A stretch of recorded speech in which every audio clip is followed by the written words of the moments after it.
सोलापुर हो, लातूर, रायगढ़ या फिर मुंबई के पास पालघर जिले में सफाले का ये इलाका, यहां रहने वाले ग्रामीणों की रात की नींद उड़ी हुई है।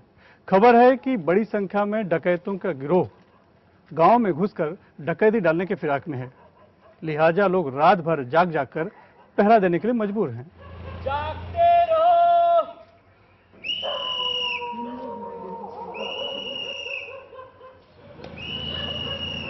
हम इस समय पालघर जिले के सफाले गांव में हैं।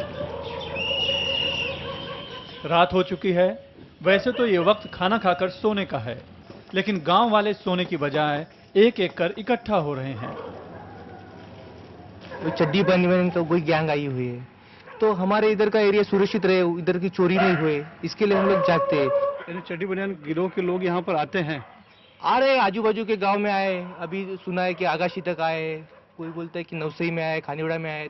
अभी जैसे टीवी पे न्यूज़ में देखा है कि वसई में एक दो जगह पे चड्डी बनियान गैंग ने रॉबरी की, उसके बाद में अरनाला में रॉबरी हुई। इसलिए हमारे एरिया में ऐसी कोई घटना होनी नहीं चाहिए। सफाले पुलिस थाने के इंचार्ज मान सिंह पाटिल भी आ चुके हैं। वो सबको जरूरी हिदायत दे रहे हैं। तर 5-5 लोक एकत्र व्हा, 5-5 एटीएम परिसर आणि तिथून इकडे हा इथे कव्हर करायचं। आता मोटरसायकल वाले दोन जोड्या जातील ना, 2 जण म्हणजे 4 जण जातील। थोड़ी देर में लोग अलग अलग टोली बनाकर निकलने लगे, कुछ पैदल तो कुछ मोटरसाइकिल से। पिछले कुछ दिनों से चड्डी बनियान गिरोह का आतंक फैला हुआ है। वो चुपचाप आते हैं, दबे पांव अपने काम को अंजाम देते हैं और फिर निकल जाते हैं। लेकिन कोई अगर रास्ते में आता है तो उसकी खैर नहीं। सफाले में तो नहीं, लेकिन वसई और विरार में चड्डी बनियान गिरोह वारदात को अंजाम दे चुके हैं। कुछ जगहों पर उनकी तस्वीरें सीसीटीवी में कैद भी हुई हैं। 1-1.5 महीने से यहाँ पे अफवाह है कि चड्डी बनियान वाले गैंग सब आए हैं, विरार वसई में ज़्यादा दरोड़े गिर रहे हैं। तो यहाँ पे भी हम लोग को डर है। घर में घुसते हैं वो लोग और सब कुछ घर में रहता है, वो लूट के लेके जाते हैं। लेके जाएंगे तो कुछ, लेकिन आदमी जीव से मारते तो जान से मार देते हैं ना।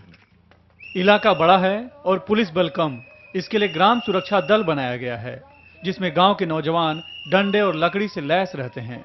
उनका मनोबल बढ़ाने के लिए पुलिस खुद भी साथ में मौजूद रहती है।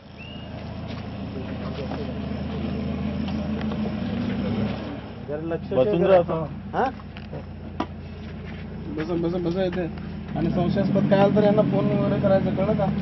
रात्रीच्या उशिराच्या गाडीने येणारे, सकाळी लवकरच्या गाडीने सँडविच घेऊन कोण चालणार असेल तर थोडंसं अलर्ट करायचं। जहाँ तक हमको जो आज तक हो गई वारदात जब हमने सुनी है, तो ये लोग पत्थरों का मतलब पत्थर फेंकते रहते हैं लोगों के ऊपर, और हो सकता है उनके पास कुछ हथियार भी हो सकते हैं। इसलिए लोगों को इसी बात की जानकारी देकर अलर्ट रखना भी तो ज़रूरी है।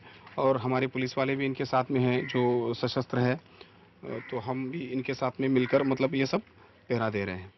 गांव वालों के साथ पैदल चलने के बाद थाना इंचार्ज अपनी जीप में बैठकर दूसरे इलाके में निकल गए। रास्ते में अपनी तेज टॉर्च से वो अगल बगल का मुआयना भी करते रहे, अंधेरे या झाड़ियों में कहीं कोई छिपा न हो। डकैतों का खौफ यहाँ सिर्फ एक गांव में नहीं है। महाराष्ट्र के सोलापुर, लातूर, रायगढ़ में भी यही आलम है। डरे सहमे गांव वाले रत जगा कर रहे हैं, महिलाएं भी खौफजदा हैं।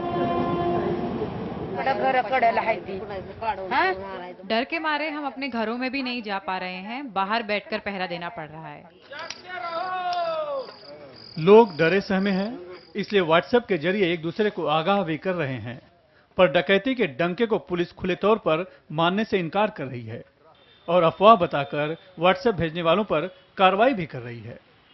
अभी तक पंढरपुर तालुका पुलिस में 8 एनसीज दर्ज हुए और 8 एनसीज में जो 11 लोग हैं उसमें जो सेंड करने वाला एक कोई मेंबर रहेगा और ये कोई ग्रुप एडमिन है, उससे ऐसे 11 लोग के ऊपर हमने कार्रवाई किया है। पुलिस फौरी तौर पर भले ही इसे अफवाह बता रही हो, लेकिन सच तो यह है कि लूटपाट और विरोध करने पर हत्या जैसे वारदात को अंजाम देने वाले इस गिरोह के आहट भर से पुलिस भी सख्ते में है। इसलिए मीडिया और गांव वालों में बेचैनी न बढ़े, वो खामोशी से ऑपरेशन जागते रहो को अंजाम दे रही है।